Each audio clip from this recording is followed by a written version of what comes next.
하겠습니다. 19절부터 마지막 절까지인데요. 우선 19절, 20절만 읽고 나누겠습니다. 내 사랑하는 형제들아, 너희가 알거니와 사람마다 듣기는 속히 하고 말하기는 더디하며 성내기도 더디하라. 사람의 성내는 것이 하나님의 의를 이루지 못함이니라. 아멘.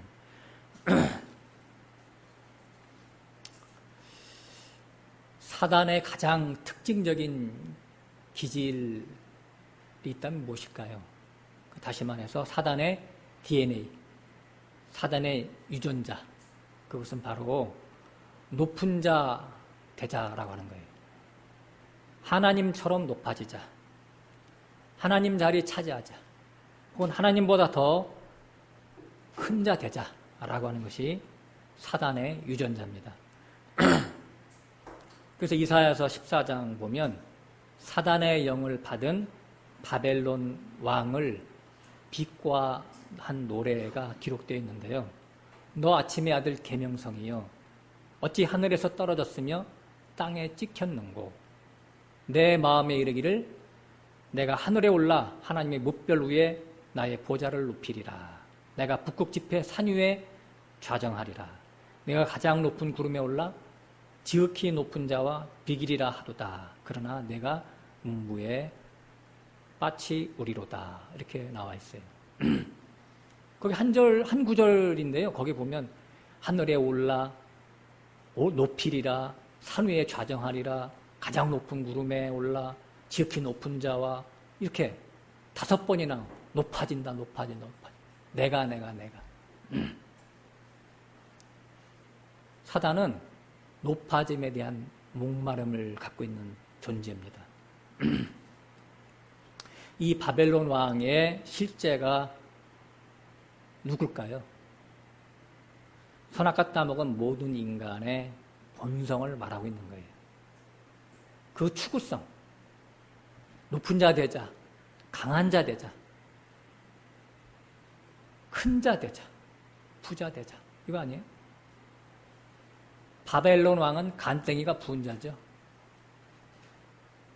하나님이 아수르와 바벨론을 세웠습니다. 그것은 왜 그러냐면 선민 이스라엘을 치리하는 도구로, 막대기와 지팡이로 사용하시려고 세웠어요.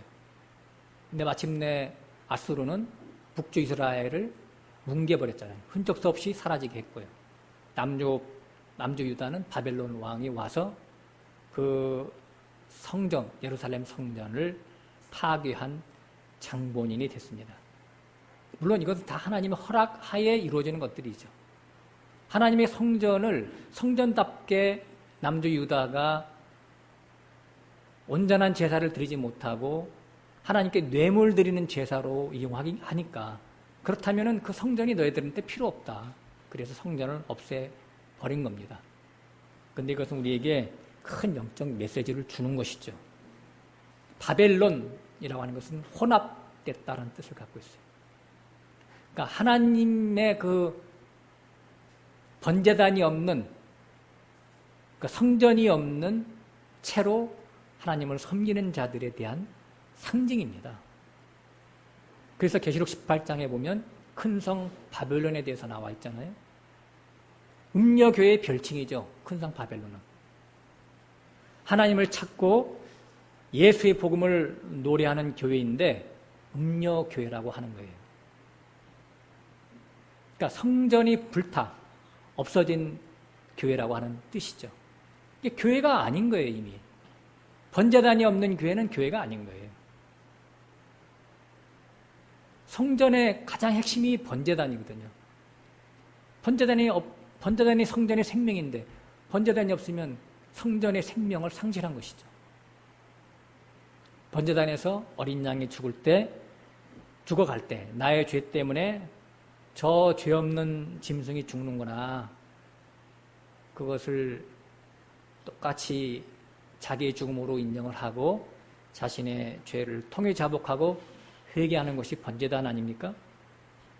신약적인 의미로 볼 때는 예수와 함께 내가 십자가에서 죄와 세상에 대해서 죽고 하늘에 올라 하나님과 더불어 사는 자가 되는 그 현장이 바로 성전의 번제단이죠. 다른 말로는 성전이 번제단이고 번제단이고 십자가라고 하는 뜻이에요. 십자가. 그 번제단 없는, 즉 자의 죽음이 없는 신자들이 떼거지로 모인 곳이 바로 큰성 바벨론 음력교회입니다. 큰성 바벨론은 그러니까 미래에 나타날 도시 이름이 아니에요. 기독교인들 자꾸 이걸 착각하고 있는데, 창세 이래로 사단의 역사로 있어온 비진리 거짓교회의 상징이죠. 그래서 창세기 10장에 이미 바벨탑 사건이 일어났잖아요. 사람의 노력과 사람의 의로 하나님을 섬기자, 이런 거 아니에요? 다른 말로는 높은 자 되자, 큰 자 되자, 강한 자 되자. 그래서 하나님처럼 되어보자, 이런 얘기하는 거예요. 거기가 바로 갈대아 우르였습니다. 갈대아 우르. 갈대아, 장사하는 곳. 장사하는 곳이 어디예요? 창세 이래로 대대로. 여기 종교인들이 장사하잖아요. 하나님 말씀 팔아서 주고받고 하잖아요. 그 섬김과 공개를 받잖아요. 그 장사하는 곳이지. 그곳에서 아브라함을 불러내어 약속의 땅으로 이끌어 가시잖아요.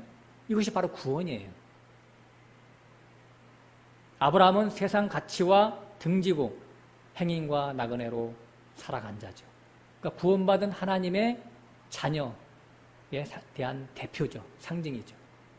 표상입니다. 표상 아브라함이. 그래서 구원의 시조가 된 거예요. 믿음의 시조 아브라함이. 이 세상 것을 탐하는 그러한 시대에서 이 세상 것을 발로 밟고 초월하여 나그네로 살아갔다고 하는 것은 우리에게 구원에 대한 엄청난 메시지를 주고 있는 겁니다. 사단의 영을 받은 모든 사람들은 바벨론 왕처럼 왜 높아지려고 하죠? 대통령이 되고 싶고 장관이 되고 싶고 국회의원이 되고 싶고 판검사가 되고 싶고 재벌이 되고 싶어 하는 건 왜 그래요? 자기 마음대로 하고 싶어서, 자기 인생을 자기 마음대로 살고 싶어서 그런 거예요. 돈 있어봐요. 권력 있어봐요. 안 되는 거 있어요? 자기 마음대로 살 수 있지. 가고 싶은 데 다 가고 되고 싶은 거 다 되고 다 하는 거예요. 그 사람이 뭐예요? 왕이지. 1930년, 40년 때 미국에서는요, 밤의 대통령이라는 말이 유행했었어요. 찬양을 해서 목이 막 가라앉아가지고. 밤의 대통령. 암흑가의 그 깽단의 두목, 알카포네가 있었어요. 그가 대통령 노릇을 한 거예요, 밤에는. 두 대통령이 있었다고 그랬어요. 낮의 대통령, 밤의 대통령. 그가 알카포네라고 하는 그 깽단의 두목이 정치계를 휘어잡고 사법계를 휘어잡고 경찰권을 휘어잡아서 노타치하는 거예요. 마약으로 또 성매매로 폭력으로 번 돈을 가지고 자기가 왕 노릇하는 거죠. 무시무시한 위력을 행사했었죠. 누가 자기를 가해하려고 하면 뒤도 새도 모르게 없어져요. 죽어버리는 거예요. 그래서 아무도 그를 타치를 못해요. 그런 자가 두 얼굴을 가져 있잖아요. 하나는 자기 부하가 마음에 안 들면 몽둥이로 때려 죽였대요. 그 자리에서. 그만큼 자기 자신의 저 북한의 누구처럼 그렇게 폭력으로 자기 자신을 지키는 것이죠. 또는 낮에 선행을 하는 거예요. 그래서 노숙자들 다 불러가지고 매일마다 1년 내내 식사를 제공한대요. 네. 얼마나 웃기는 거예요. 그러니까, 그죠? 두 얼굴로 가진 사나이죠. 그러나 그는 제 마음대로 하는 자였어요. 사단의 자식이죠. 알카포네만 그렇겠어요? 정도의 차이가 있지만은 사실은 천연적인 모든 사람들 각자가 다 왕이죠. 가정에서 남편 된 자, 또 아내 된 자, 그렇잖아. 또 자녀는 자녀 나름대로 다 왕이에요. 자존심 조금만 건드리면 버럭, 그죠? 네. 내가 알아서 할 테니까 건드리지 말라고 하는 것이죠. 지금도 심각한데 앞으로 미래는 더 점점 더 미래가 없습니다. 사실은. 요새 우리 아이들 봐봐요. 옛날에는 한 집에 몇 명씩 자라니까 그나마 서로 견제하고 혼내키기도 하고 그랬는데 지금은 기죽는다고 책망 하나 못 하잖아요. 그러니까 그런 아이들이 자라서 지금 청년이 되니까 지나가다가 옷깃만 잘못 스치면 왜 건드리냐고 막 와서 묻지마 폭행을 하고 그죠? 예를 들어서 쳐다본다고 막 때리고 그죠? 사회적인 문제가 아닐 수 없습니다. 왕이 됐기 때문에 내 마음대로 하는 것이 어려서부터 체질화됐기 때문에 나중에 자라면요 아무도 그를 다스릴 수가 없어요. 제어할 수가 없어요. 근데 진짜 왕은 누구죠? 만왕의 왕, 만주의 주이신 하나님의 왕이잖아요.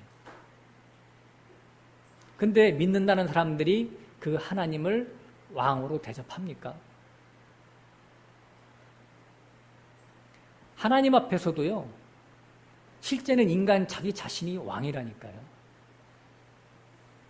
진짜 하나님을 왕으로 섬기려면 자기 자신이 죽어야 되는데 죽은 자가 없어요. 진짜 하나님을 왕으로 섬긴다면 왕 앞에서 어떻게 함부로 입술을 놀려요? 침묵할 수밖에 없죠. 그저께 문 대통령이 인도에 갔어요, 그죠? 그 정상회담 때문에 갔었는데 거기 인도에 간 김에 삼성 전자 거기서 이제 이렇게 그 공장을 이렇게 오픈했나 보죠. 그러니까 그 공장 가가지고 그 삼성의 이재용 부회장을 만났어요. 근데 방송에서 그게 나왔는데 한 5분 정도 차에서 내려서 이렇게 왔다 갔다 하는 그런 사이에 옆에 이제 이렇게 뭐 조심스럽게 좋아하려고 있던 이재용 부회장이 5번이나 고개를 숙이더라고요. 대통령 앞에서.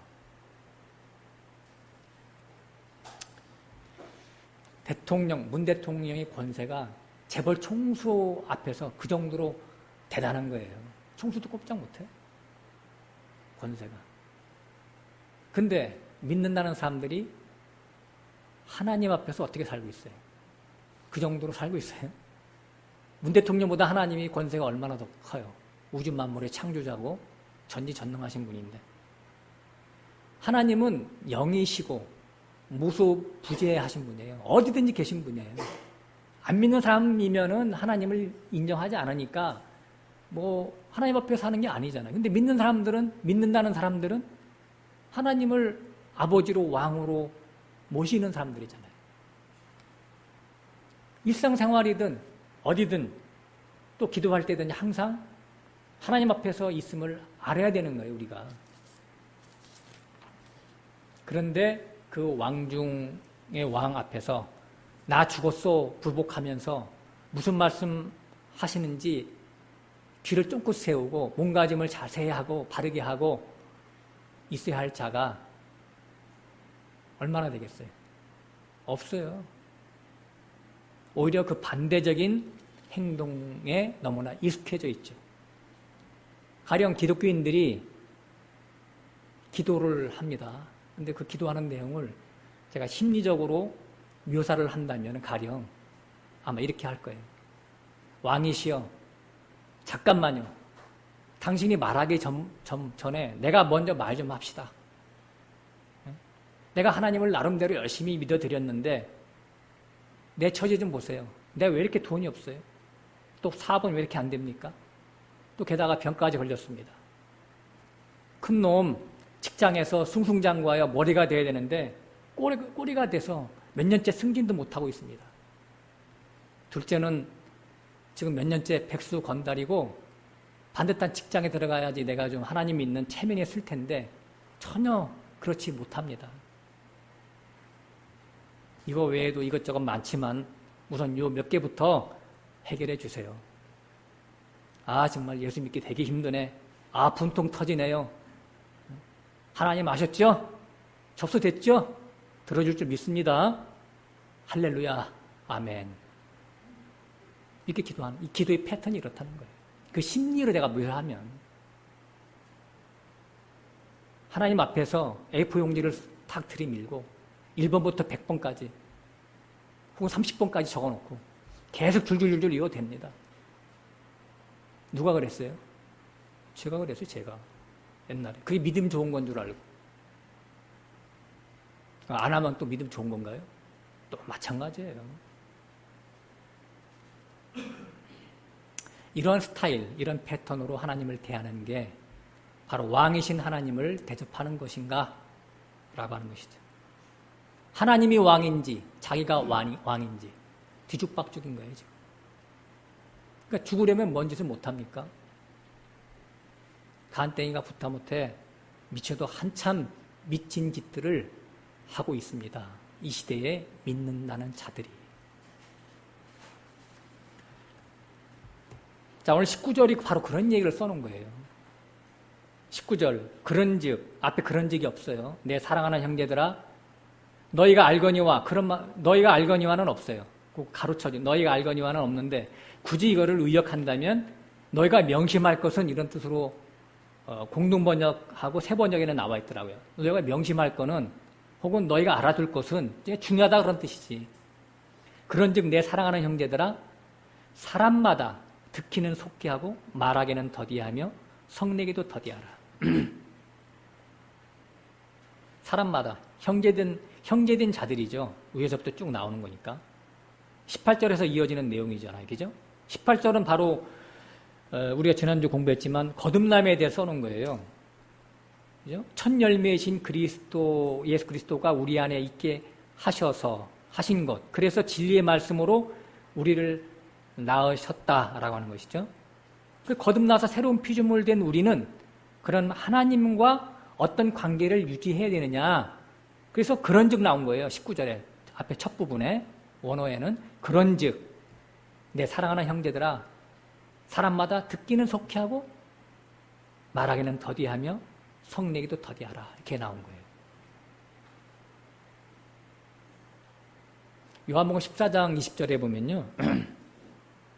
이렇게 써 있어요. 그날에는 아버지가 내 안에 내가 아버지 안에 너희가 내 안에 내가 너희 안에 있는 것을 알리라. 그러니까 성령받아 거듭난 자 안에서 아버지와 아들과 자기가 하나로 연합된 자라고 하는 것을 얘기하고 있는 거예요. 그러니까 하나님이 어디 계시냐면 자신 안에 와 계시다니까. 아들도 자기 안에 와 계시고 예수님도. 거듭난 자 안에는 그렇다는 얘기예요. 그러므로 자기 자신이 어디에 있든지 가정에 있든지 학교에 있든지 사업장에 있든지 직장에 있든지 논이나 밭에 있든지 혹은 화장실에 앉아 있든지 어디서 무엇을 하든지 왕이신 하나님 앞에 있다라고 하는 거예요. 이것이 임마누엘입니다. 임마누엘.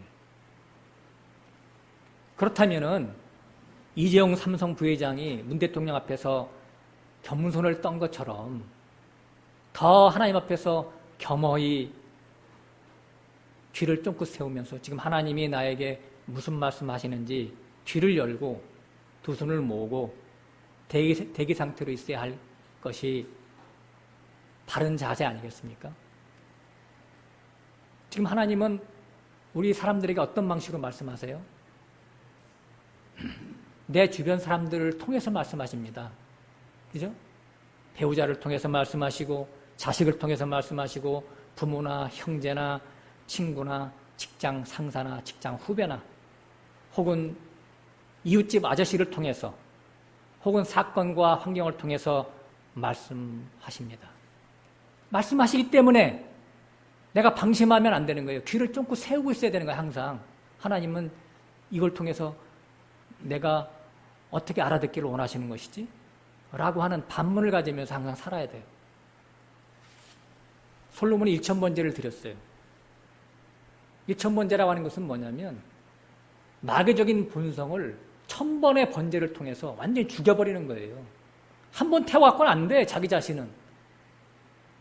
1000번은 뭐예요? 무한대잖아요. 완전. 충만. 퍼펙트하게 죽는 거예요. 그래서 마귀적인 본성이 하나님의 본성으로 바뀌어야 되는 거예요. 그 1000번제 이제 의미인데, 그 1000번제 드린 다음에 뭐라고 그랬어요? 하나님 저에게 지혜를 달라고 기도했잖아요. 지난번에도 제가 한번 일전에도 들은 적이 있는데 거기 원어에는 지혜가 아니고요. 내게 하나님 듣는 마음을 주세요. 쉐마. 듣는 마음을 주세요.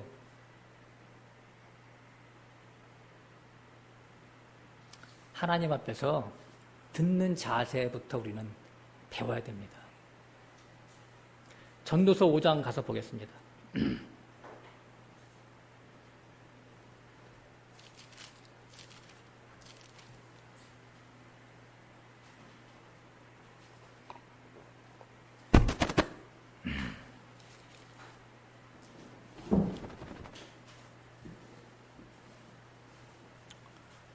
전도서 5장 1절부터 봅니다.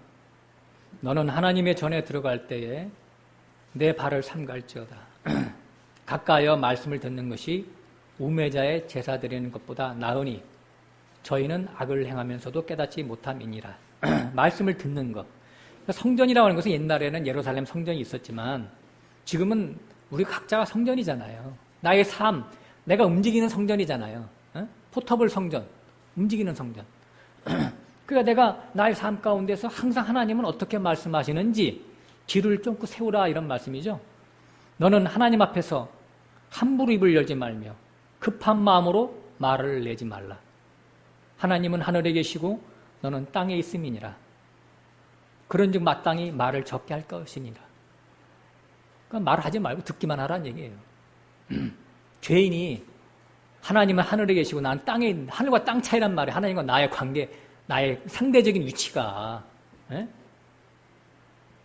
그토록 우리 자신은 하나님에 비해서 너무나 미약한 존재인데 무슨 할 말이 있느냐 그런 얘기겠죠. 3절 일이 많으면 꿈이 생기고 말이 많으면 우매자의 소리가 나타나느니라. 말 많이 하면 다 어리석은 짓이다. 이런 얘기가 되겠죠. 다시 야고보서 가서 봅니다.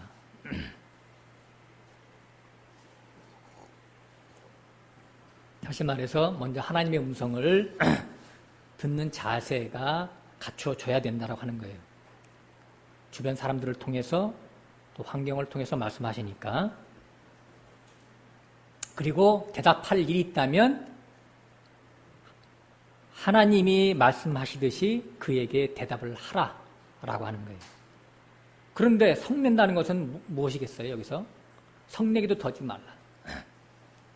우리가 언제 성을 냅니까? 언제 분노하죠?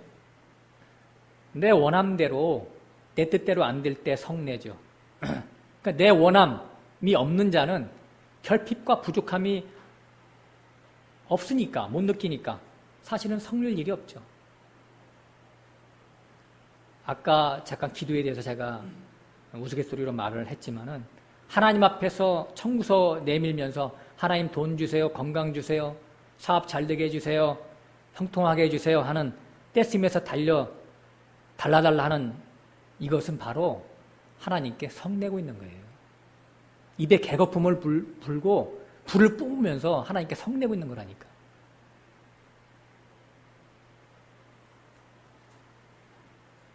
이런 것들에 대한 결핍을 느끼니까 주변 사람들에게, 자기 가까이 사는 사람에게 성을 내는 겁니다. 거듭난 자는 하늘에 앉혀져 있습니다. 우리 신분이 그렇다고 하는 거예요. 하나님과 하나 된 임마누엘은 하나님이 하늘에 계시니까 우리도 하늘에 있다라고 하는 거예요.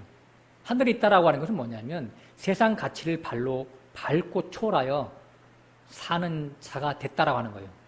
그런 사람이 세상에 대한 바람이 있겠어요?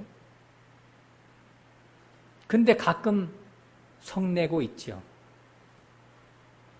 마음은 하나님께 올라가 있지만 육체는 세상에 남아있기 때문에 머리로는 인식하나 실제 생활 속에서는 불평이 나올 수 있다라고 하는 거예요.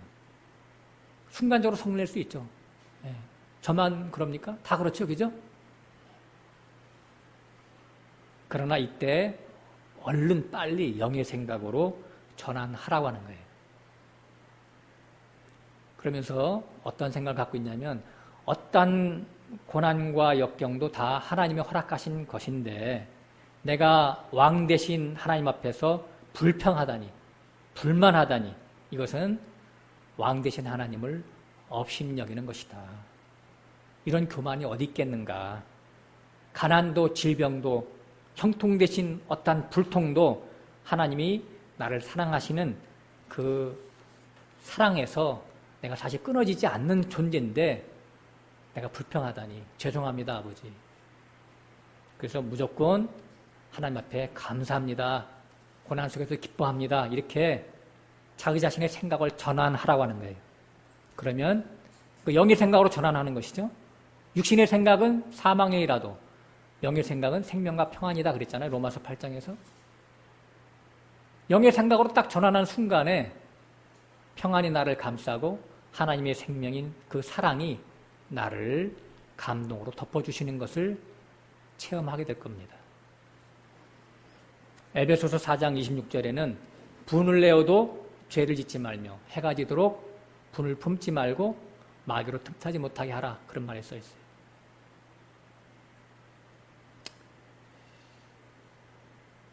아까도 말씀드렸죠. 분내는 이유는 배우자나 자녀나 또 따라 어떤 사람이 내 기대치에 못 미치고 내 뜻대로 안 움직여질 때 화가 나는 거잖아요. 그러니까 실제는 그 사람을 통해서 하나님이 나를 인내하는 존재로, 나를 연단시키는 존재로 만들기 위해서 하나님이 지금 일하고 계시는데 내 눈이 감겨서 잘 못 보는 거예요. 그래서 내 인간적인 조급증 때문에 내 마음대로 안 된다고 화를 분출하는 것이죠. 그러니까 분을 내어도 죄를 짓지 말며, 이게 뭐 어떻게 하면 죄를 안 져요? 그러니까 빨리 영의 생각으로 전환하란 얘기예요. 그리고 그렇게 내 마음에 들지 않게 행동하는 내 앞에 있는 그 가까운 그 배우자, 자녀 혹은 어떤 사람이 사실은 하나님의 안배하심 때문에 그렇게 하는 거니까 그를 미워할 일이 아니다라고 하는 거예요. 그를 미워하면 살인죄 짓는 겁니다. 형제를 미워하면 죄 짓는, 살인이다 그랬잖아요. 해가 지도록 분을 품지 말라. 그러니까 두 가지 해석이 있어요. 해가 지도록, 그러니까 밤이 오기 전에 빨리 마음을 돌이키라는 첫 번째 뜻이 있고, 두 번째는 해는 뭐죠? 해는 하나님 자신이잖아요.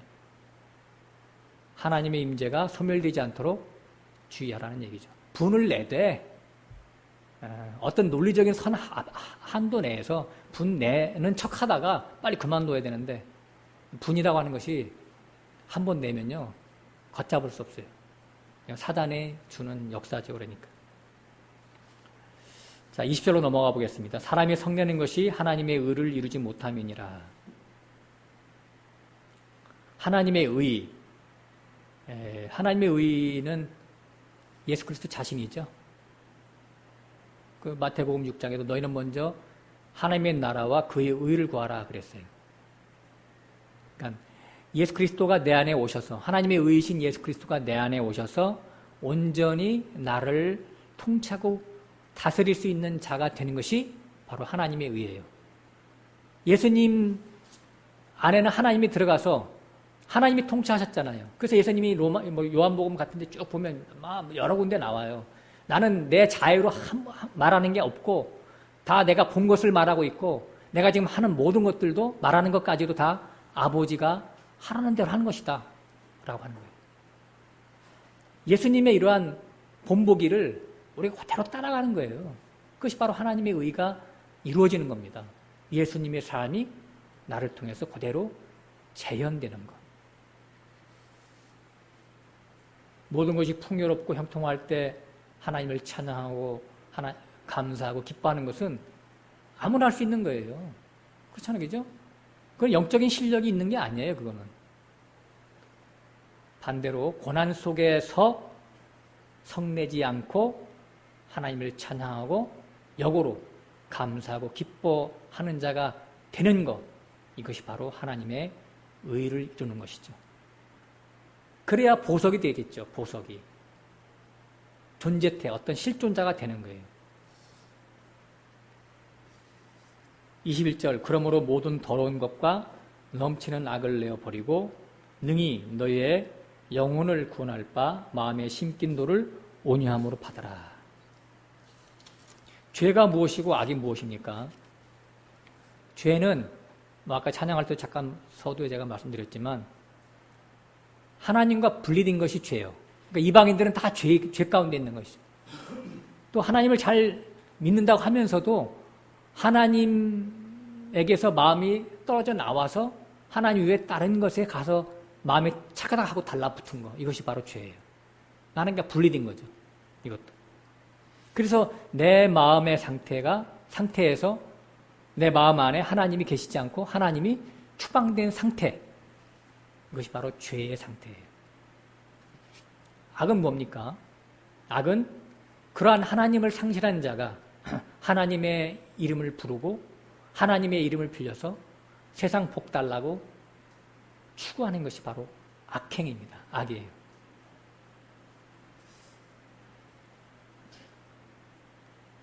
그러므로 세상과 세상의 것을 탐하는 마음, 욕심에 젖어 있는 그 마음이 배설물, 쓰레기 같은 더러워진 상태의 마음이고 악이 충만한 상태라고 하는 겁니다.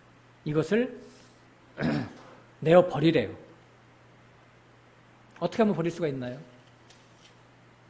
눈에 보이고 뭐 만져줘야지 갖다 버리지. 다 정신적인 상태, 영적인 상태를 얘기하는 거잖아요. 정신 사상을 얘기하는 거잖아요. 그것은 십자가로 달려가는 수밖에 없어요. 돈을 사랑하고 건강 사랑하고 자식을 염려하는 그런 모든 것들을 가지고 십자가로 달려가서 내가 예수와 함께 이미 죽은 자인데 왜 이런 걱정을 할까? 이건 내가 할 일이 아니다. 나는 죽는 것이 내 일이야 지금. 죽고 나면 하나님이 알아서 하실 거야. 이렇게 모든 것을 하나님께 맡기고 자기 자신을 죽으라 하는 거예요. 버리고 능히 너의 영혼을 구원할 바 마음의 심긴도를 온유함으로 받아라. 마음의 심긴도, 로고스, 마음의 심긴 말씀, 이게 뭐예요? 마음에 새겨진 말씀, 십자가의 말씀이죠. 십자가의 도.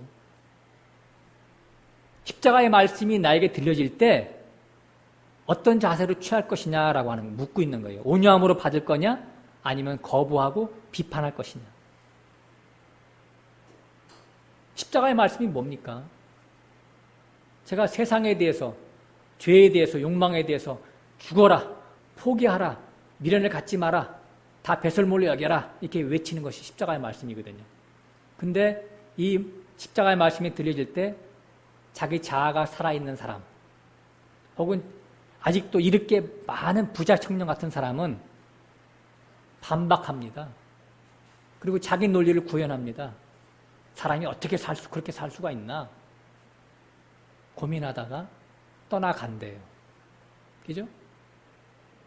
그리고 떠나가면서 여기 말고 좀 더 쉬운 구원 방법을 선포하는 곳이 없나? 찾아다닌대. 그 자체가 십자가의 말씀을 온유함으로 받는 게 아니라 거부하고 있는 거예요. 십자가 없는 곳은 구원이 없습니다. 십자가 없는 말씀을 가리키는 곳은 많아요. 근데 미안하지만 거기는 구원이 없다니까요. 사단마귀는 서 있는 자도 어찌하든지 넘어뜨리려고 우는 사자같이 찾아다닌대요. 배고픈 우는 사자처럼. 동물의 왕국 보면은 그 사자가 나오는 광경 보면 그 옆에 누우떼가 있죠.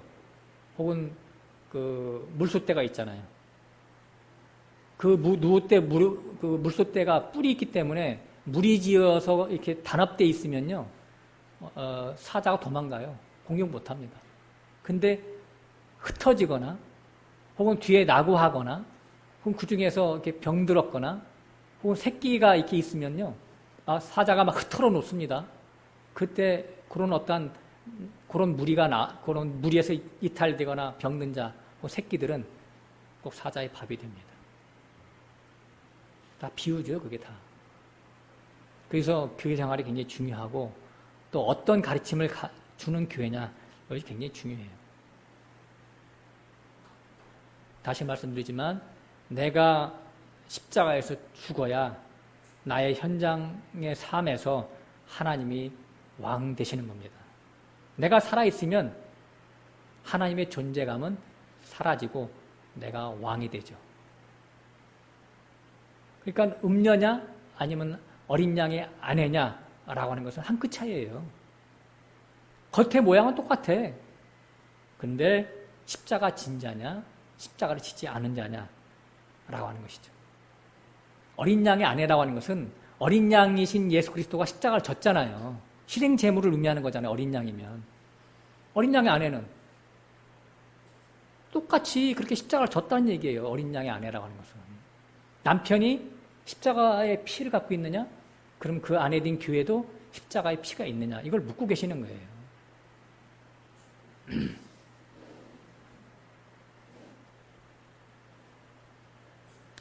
22절 봅니다. 너희는 도를 행하는 자가 되고 듣기만 하여 자신을 속이는 자가 되지 말라. 도를 말씀을 듣긴 듣는데 행함이 없고 듣기만 해서 지식이 커졌는데 자기 자신은 믿음이 아주 많은 자로 스스로 생각하고 있다면 자기를 기만하는 것이 된다라고 하는 겁니다. 여기서 말하는 도를 행하는 자라고 하는 것은 말씀대로 사는 자를 말하는 거예요. 한마디로 말씀대로. 말씀대로 산다 그러니까 율법을 준수하는 거냐? 그게 아니에요. 여기서 도는 십자가의 도라고 했어요. 아까 십자가의 말씀. 행한다라고 하는 것은 뭐냐면 자기를 부인하고 자기 십자가를 지는 말씀에 순복하는 걸 얘기하는 거예요. 신약 성경 서신서의 전부가 다, 전체의 말씀이 다 이 십자가를 말하고 있는 거예요, 사실은. 누가 구원받은 자냐? 구원받은 자답게 살아라. 이거 아니겠습니까? 서신서 전체가 다 십자가 혼의 구원에 대한 얘기하는 거예요. 가장 대표적인 부분 하나만 찾아보겠습니다. 히브리서 3장 가서 보겠습니다.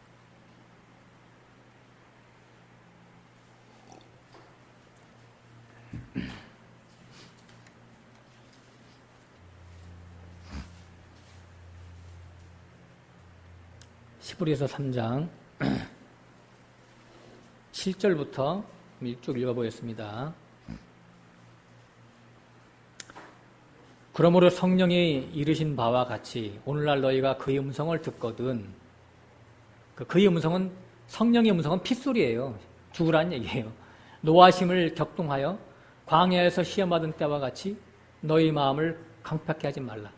거기서 너희 열조가 나를 시험하여 증음하고 40년 동안에 나의 행사를 보았느니라. 그러므로 내가 이 세대를 노하여 가로되 저희가 항상 마음이 미혹되어 내 길을 알지 못하는도다 하였고 내가 노하여 맹세한 바와 같이 저희는 내 안식에 들어오지 못하리라 하였으니 형제들아 삼가 혹 너희 중에 누가 믿지 아니하는 악심을 품고 살아계신 하나님에게서 떨어질까 염려할 것이요. 오늘 오직 오늘이라 일컫는 동안에 매일 피차 권면하여 너희 중에 누구든지 죄의 유혹으로부터 강팍해 됨을 면하라. 죄의 유혹. 십자가 지지 말고 십자가의 원수로 행하는도다. 이제 사도 바울이 빌립보서 3장에 그런 말 하잖아요. 네? 자기 배를 위해서 살아가는 자, 배, 먹거리, 이 세상 누림을 위해 살아가는 자가 다 십자가의 원수거든요. 그 죄의 유혹이에요, 그게. 광야 40년 동안에 그래서 다 죽었대요, 사람들이. 그 말이 이제 좀 더 읽어봤으면 좋겠는데 17절로 가보겠습니다. 또 하나님이 40년 동안에 누구에게 노하셨느냐? 범죄하여 그 시체가 광야에 엎드러진 자에게가 아니냐. 광야에서 넘어진 자들 지난주에 잠깐 설명했었죠. 그 발람의 사주를 받아가지고 미디안 여자들과 음행했던 자들, 또 에돔길로 가지 못하게 하니까 둘러가라 그러니까 막 분기탱천해가지고 불평불만했죠. 물도 없고, 에? 우리는 지금 맨날 만나밖에 없다. 먹을 게 없다. 이렇게 불평불만하다가 또 죽었잖아요, 사람들이. 이런 것들이 뭐냐, 세상 풍요, 누림을 추구하는 자는 절대 하나님이 안배하신 광야의 삶을 통과하지 못합니다. 18절, 또 하나님이 누구에게 맹세하사 그의 안식에 들어오지 못하리라 하셨느뇨? 곧 순종치 아니하던 자에게가 아니냐. 이로보건대 저희가 믿지 아니함으로 능히 들어가지 못한 것이라. 그러니까 죽으나 사나 우리는 하나님이 안배하신 사건과 환경 가운데서 그냥 고개 숙이고 순종해야 되는데 순종하지 않는 것이 바로 믿음이 없는 것이래요. 그리고 내 주장, 내 원함을 하나님 앞에 계속 얘기하는 거야. 왕 앞에서. 하나님이 야, 너 이렇게 살아야 돼. 그러면 아닙니다. 저는 내 뜻이 따로 있습니다. 이게 왕 앞에서 할 태도입니까, 그게? 거부하는 거. 하나님이 나에게 꼭 필요해서 나에게 꼭 안성맞춤의 환경을 딱 줬어. 근데 그거 싫다라고 거부한다라고 하는 거예요. 그것이 바로 하나님 앞에 분내는 거고. 하나님 앞에 분내는 것이 안 되니까 이웃에게 분내는 거예요. 가까운 사람에게. 4장으로 가보여요. 다시. 히브리서 4장 1절. 그러므로 우리는 두려워할지니 그의 안식에 들어갈 약속이 남아있을지라도 너희 중에 혹 미치지 못할 자가 있을까 함이라. 2절. 저희와 같이 우리도 복음 전함을 받은 자이나 그러나 그 들은 바 말씀이 저에게 유익되지 못한 것은 듣는 자가 믿음을 화합지 아니함이라. 말씀을 듣긴 들어. 근데 전혀 말씀이 유익되지 못했대. 그러니까 우리가 음식을 먹으면 위나 장이 좋아가지고 그걸 흡수를 쫙쫙 해줘야 그죠? 이 살도 찌고 이렇게 건강하게 사는데 이 위관장이 위와 장이 고장나면 다 뒤로 빠질 거 아니에요. 똑같은 말. 말씀을 듣고 소화를 못 시키고 그대로 있는 거예요. 그러면 전혀 말씀을 듣되 자기 것이 되지 않는 것이죠. 그죠? 네. 믿음으로 화합되지 못했다. 네. 믿음을 화시키지 못했다는 얘기예요. 믿음이라고 하는 것은 내 마음을 하나님께 드리는 것이 믿음이에요. 다른 말로 하면 쉽게 얘기해서. 거짓 믿음은 뭘까요, 그러면? 마음은 세상에 두고 입술로는 하나님을 찾는 거예요. 이게 거짓 믿음이에요. 그래서 현실에 항상 타협하고 현실을 추구하고 하나님을 건성으로 믿으면서 천국을 가려고 애쓰는 것. 이것이 바로 거짓 믿음이죠. 그래서 육신의 욕망과 욕심을 십자가에서 처리하고 말씀이 자체화되는 거예요. 말씀 자체화. 여기 믿음을 화합한다 그랬죠. 자체화, 말씀화되는 걸 얘기해요. 말씀화. 말씀 자체화되는 것이 말씀이 육신이 되매 그런 말 했잖아요. 말씀이 육신이 되매. 말씀 자체화됐다는 얘기예요. 예수님은 말씀이 육신하고 똑같아요. 근데 욕심이 있으면요, 말씀이 들으면요, 욕심이 말씀을 다 먹어버려. 그래서 육화시켜버려, 육화. 말씀화의 반대말이 육화예요, 육화. 말씀을 육신으로 덮어서 말씀을 발로 밟아. 그래서 육신이 돼버렸어요. 육화됐어요. 그러니까 마귀의 종된 것이죠.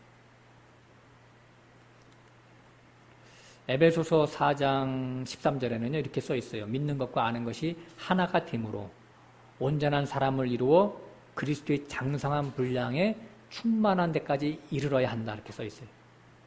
그러니까 유익된다, 여기서 말하는 유익된다라고 하는 것은 뭐냐면 영양분을 그대로 흡수해서 하나님의 말씀을 결국 어디까지 가야 되는 거냐면 그리스도의 장성한 분량에 충만에 이르러야 되는 거예요.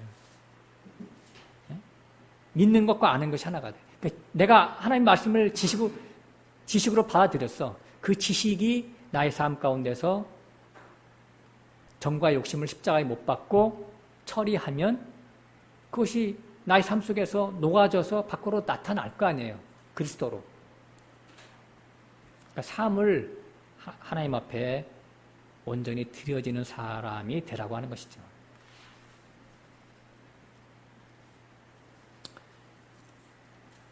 잠깐 히브리서 살펴봤는데요. 다시 야고보서 1장 23절로 가보겠습니다. 22절. 다시. 여기 이제 너희는 도를 행하는 자가 되고 그랬는데, 행한다는 말이 포이에요. 그래요. 헬라어로. 포이에오라는 말은 열매 맺다. 그런데 열매 맺다. 그러니까 히브리어로 보면 아사. 그러니까 아사라는 말 많이 들어봤죠? 그러니까 열매가 연그러져 가는 거, 연그러져 가는 거. 알차게. 그걸 뜻이에요. 열매 맺다. 여기 포이에로 행하다. 열매 맺다. 말씀씨가 마음밭에 떨어지면 지식이 생긴 거예요, 지식이. 이제 시작 단계죠. 근데 싹이 나려면 어떻게 돼요? 씨가 땅에 떨어져 죽어져야 싹이 나고 잎이 나고 꽃이 피고 열매가 맺을 거 아니에요. 그러니까 지식만 추구하는 자들은 사건 환경에서 죽어짐과 장사됨을 견디지 못합니다. 예수님은 그랬죠. 하나님 미리 땅에 떨어져 죽으면 많은 열매를 맺되 죽지 않으면 하늘 그대로 있느니라 그랬잖아요. 그러니까 우리가 어떤 하나님의 말씀을 들으면 내 마음밭에 씨가 떨어진 거예요. 그 지식이 생긴 거죠. 지식이 나의 하나님이 안배하신 사건 속에서 죽어져야 되는데 안 죽어져. 그럼 열매를 만들 수가 없다는 얘기예요. 여기서 포이에 행하라는 말은 네가 죽어져서 열매가 되라 그런 얘기죠. 그러니까 십자가의 말씀에 순종하라는 얘기예요. 내가 열매를 만들어가는 게 아니죠. 나는 죽어지기만 하면 돼요. 착각하면 안 됩니다. 내가 구원을 이룬다. 그거 아닙니다. 나는 죽어지는 게 나의 본분이야. 그러면 죽어지면 하나님이 자라게 하시는 거예요. 그죠? 바울이 그랬잖아요. 나는 뭐 심고 누구는 물을 주고 자라게 하시는 이는 하나님이다. 그랬잖아요. 그죠? 만약에 한 알 그대로 있으면 어떻게 돼요? 1달란트 받은 자가 땅에 파묻어뒀잖아. 나중에 주인이 왔을 때, 야, 뭐 그동안 장사한 거 있냐? 그랬더니 뭐예요? 한 알 그대로 내줬대. 그러니까 죽어지지 않았다는 얘기지, 그게 십자가에서. 에? 다른 말이 아니라. 그러니까 한 알 그대로 하나님 앞에 드리면 그 한 알 그대로도 뺏긴다니까, 나중에. 그래서 있는 자에게 줘라. 그리고 저자는 결박하여, 수족을 결박하여 바깥 어두운 데 내어 던지라. 이렇게 되는 거라고요. 23절 누구든지 도를 듣고 행하지 않으면 그는 거울로 자기의 생긴 얼굴을 보는 사람과 같으니 제 자신을 보고 가서 그 모양이 어떠한 것을 곧 잊어버리거니와. 집에 거울 많죠? 거실에 거울 있고 방마다 거울 있고 화장실 거울 있잖아요. 거울 보는 이유가 뭐죠? 얼굴이나 옷 매무새에 뭐가 묻었는지 때가 꼈는지 그걸 보는 거잖아요. 그러면 얼굴에 뭐가 때가 꼈다. 그러면 어떻게 해요? 물로 가서 씻어야 되잖아요. 그것 때문에 거울 보는 거죠. 그죠? 가서 비누로 씻어야 되는데 씻는 게 뭐냐면 세례거든요. 그 씻는 게 세례. 그래서 갈라디아에서 보면 5장인가 보면 예수와 함께 세례받은 자는 그리스도와 함께 세례받은 자는 그리스도로 옷 입었느니라 이렇게 나오잖아요. 그 세례가 죽는 걸 얘기하는 거예요. 예수와 함께 죽으면 그리스도로 옷 입어지는 거예요. 그러니까 우리 자신은 우리들은 그러니까 구원받은 우리들은 십자가가 바로 그러니까 세례, 십자가 운명체예요. 아침에 눈 뜨면 어떻게 돼요? 아, 오늘 눈 떴는데 어떤 십자가가 또 하나님이 나에게 어떤 십자가를 보낼까 이렇게 생각을 해야 됩니다. 오늘은 십자가 없는 삶을 좀 살아볼까? 그게 아니라 오늘은 얼마나 또 큰 십자가가 올까 미리 대기 상태에 돌입하는 것이 신상에 이롭습니다. 근데 그 거울에서 본 얼굴의 오물을 보고 물로 씻으러 가다가 도중에 잊어먹고 산다면 그 마치 말씀을 듣고 자기의 마귀적인 것을 죽이는 십자가로 가는 것을 망각하는 것과 마찬가지라고 하는 거예요. 그러니까 자기 자신이 말씀으로 계속 죽어줘야 되는데, 나는 어디가 악하고 어디가 못됐고 어디가 하나님 보시기에는 잘못된 부분이다라는 것을 하나님의 말씀을 통해서, 거울을 통해서 가르쳐줄 때마다 씻어야 되는데, 씻지 않고 가만 놔두면 지식만 커진다라고 하는 거예요. 머리만 커져요. 교만해지는 것이죠. 누가복음 14장에 보면 고창병 얘기가 나오죠. 복수가 차는 걸 고창병이라고 그래요. 배에 물이 가득 찼어. 소화가 안 돼가지고 흡수가 안 돼. 하나님 말씀이. 하나님 말씀 물. 그래가지고 그냥 못 움직여가지고요. 고창병이 이렇게 복수 찬 사람 있잖아요. 병원에 누워있잖아. 예수님이 가셔서 고쳐가지고 치료해 줬는데, 그거 보면. 심각합니다. 기만당하는 거예요. 사단한테 기만당하는 거예요. 자기 자신의 말씀에 대한 영적인 실력이 없는데 아는 것으로 나는 십자가도 졌다, 지고 있다, 하나님의 형상과 모양으로 잘 만들어지고 있다. 그건 사탄에게 속는 거라고 하는 거예요. 자, 25절 갑니다. 자유케 하는 온전한 율법을 들여다보고 있는 자는, 여기 이제 계속이라는 말이 있어요. 빠졌는데 원어에는 원어에 있는데, 자유케 하는 온전한 율법을 계속하여 들여다보고 있는 자는 듣고 잊어버리는 자가 아니요 실행하는 자니 이 사람이 그 행하는 일에 복을 받으리라. 자유케 하는 율법, 온전케 하는 율법. 언제 우리가 자유로워지고 언제 온전해집니까? 육신을 벗을 때 우리가 자유로워지는 거예요. 영이 될 때. 그래서 자유케 하는 율법이에요. 다른 말로는 십자가의 말씀을 얘기하는 겁니다. 십자가의 말씀. 지금 제가 야고보서 이 부분을 많은 사람들이 옛날에 설교한 걸 제가 들어봤었어요. 옛날에. 근데 다 이걸 뜻을, 해석을 못해, 이게. 자기 나름대로 다 이렇게 말을 하는데, 그게 아니에요. 자유케 하는 율법은 십자가의 말씀이에요. 고린도전서 9장 21절에 보면 바울이 그래요. 나는 율법 없는 자이나 그리스도 율법 아래에 있는 자다. 거기 그리스도 율법에 대해서 나와요. 다시 말해서 항상 십자가 밑에 사는 자다는 얘기예요. 날마다 십자가 지는 자다, 그런 얘기예요. 주님도 그랬잖아요. 수고하고 무거운 짐진 자들아 다 내게로 오라. 그렇죠? 뭐 때문에 수고하고 무거운 짐을 지고 삽니까, 인간들이? 먹고 사는 것 때문에, 자식 걱정 때문에.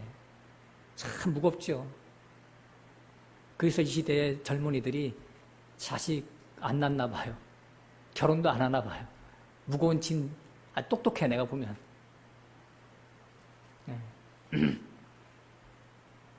그리고 또 주님이 말씀하셨죠. 진리를 알지니 진리가 너희를 자유케 하리라. 진리가 뭐예요? 나는 진리의 나라의 왕이다 그랬잖아요. 빌라도하고 얘기할 때 그런 말을 했는데, 이 눈에 보이는 이 세상 말고 묵시의 세계, 영적인 세계가 있다니까요. 그 묵시의 세계, 영적인 나라의 본질적인 나라, 거기가 실제잖아요. 그 나라의 왕이래요, 예수님이. 그러니까 우리가 십자가에서 죽을 수가 있는 거예요. 그 나라가 있기 때문에.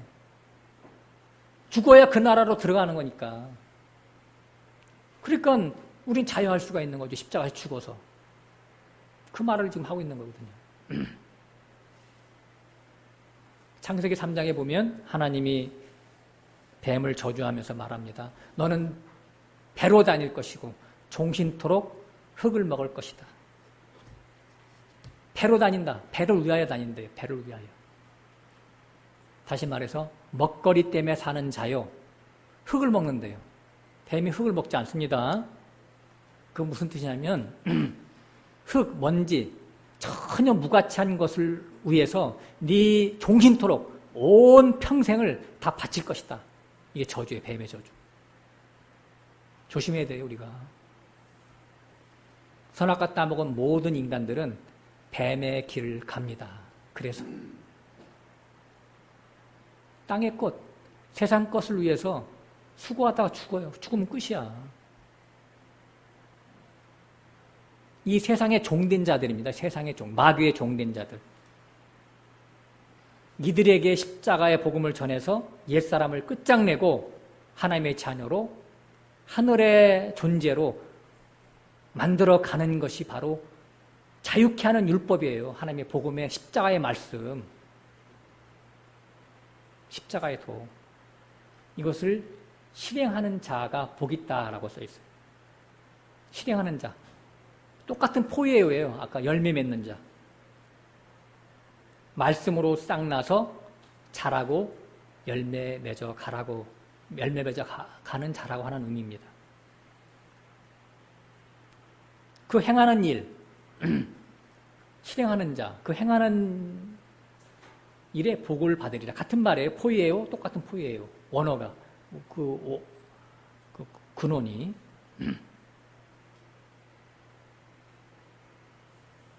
그러니까 죽고 썩을 것이 썩지 않고 죽지 않는 것으로 탈바꿈시키는 것, 그 장소가 바로 그 현장이 바로 십자가니까 내가 죽는 만큼 그리스도로 살아나겠죠. 부활 생명으로 살아나겠죠. 그래서 그리스도의 장성한 분량까지 자라게 되겠죠. 어떤 실존자 존재태가 되는 걸 얘기하는 거예요. 여기서 복 있는 자라고 하는 것은 하나님의 형상과 모양을 받는 어떤 자가 된다라고 하는 것이죠. 26절 누구든지 스스로 경건하다 생각하며 자기 혀를 재갈 먹이지 아니하고 자기 마음을 속이면 이 사람의 경건은 헛것이라. 하나님 앞에서 경건하고 정결하고 더러움이 없는 경건은 곧 과와 과부를 그 환난 중에 돌아보고 또 자기를 지켜 세속에 물들지 아니하는 이것이니라. 아까 찬양을 너무 해서 막 너무 부담스럽네요. 제가 말하는 게. 듣는 분들도 참 안 좋죠. 자, 26절, 27절을 제가 같이 읽었는데요. 경건이라고 하는 것은 뭐냐면 하나님 앞에서 자신의 처신을 행하는 처신, 하나님 앞에서 갖추는 사람의 처신이 바로 경건이에요. 그러니까 왕 앞에서 취해야 할 태도를 얘기하는 겁니다. 근데 이 세 가지를 얘기했어요. 그 경건을 어떻게 하는 거냐. 첫 번째는 혀를 재갈 먹여라 하는 얘기예요. 응? 혀를 재갈 물리는 자가 되어라. 재갈 물리는 자가 되어라. 재갈이 뭔지 알죠? 말은 사람을 물으니까 손은 사람을 물지 않는데 말은 뭅니다. 싸나와가지고. 그래서 입에다가 이렇게 재갈을 물려서 묶어버려요. 그거 이제 재갈인데 혀를 재갈 물리래요. 말하지 말라는 얘기지, 왕 앞에서. 왕 앞에서 자기 원함, 땅의 소원 목적, 주절 거품 물고 말하는 거, 아까도 말씀드렸죠. 이것이 바로 미친 짓이라고.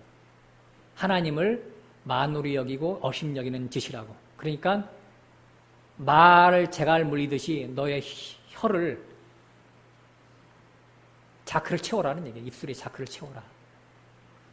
27절에 보면 경건에 대한 두 번째 표지가 고아와 과부를 그 환난 중에 돌아보라 그랬어요. 고아는 하나님 아버지를 잃어버린 자요. 과부는 예수 그리스도의 남편을 잃어버린 자죠. 왜 그렇죠? 강도 만났기 때문에. 그래서 그 선한 사마리아인처럼 기름과 포도주로 싸매주고 주막에 데려다주고 두 랩돈을 맞게 될 거 아니에요? 다 그 내용 다 아시죠? 어떤 뜻인지 더 부연 설명하지 않겠습니다. 그러니까 기름과 포도주를 준비해야 되고 두 랩돈인 하나님의 복음의 제사장이 돼야 되는 거예요. 우리가. 세 번째 지표는 세속에 물들지 않는 거예요. 경건의 세 번째 지표. 그러니까 세상과 세상의 것을 사랑치 않는 거예요. 야고보서는 이걸 굉장히 강조하고 있어요. 야고보서가. 그래서 야고보서 4장 4절에 가면 세상과 벗된 것, 그것이 간음하는 것이다. 하나님의 원수가 되는 것이다. 이렇게 강조하고 있어요. 육신의 정욕, 안목의 정욕, 이생의 자랑을 하지 말라고 하는 거예요. 그런 것들을 배설물로 여기고 하나님으로 배불리우고 하나님으로 가득 채워지는 그런 사람이 되라 하는 말씀으로 종교를 1장을 마치고 있습니다. 기도하고 마치겠습니다.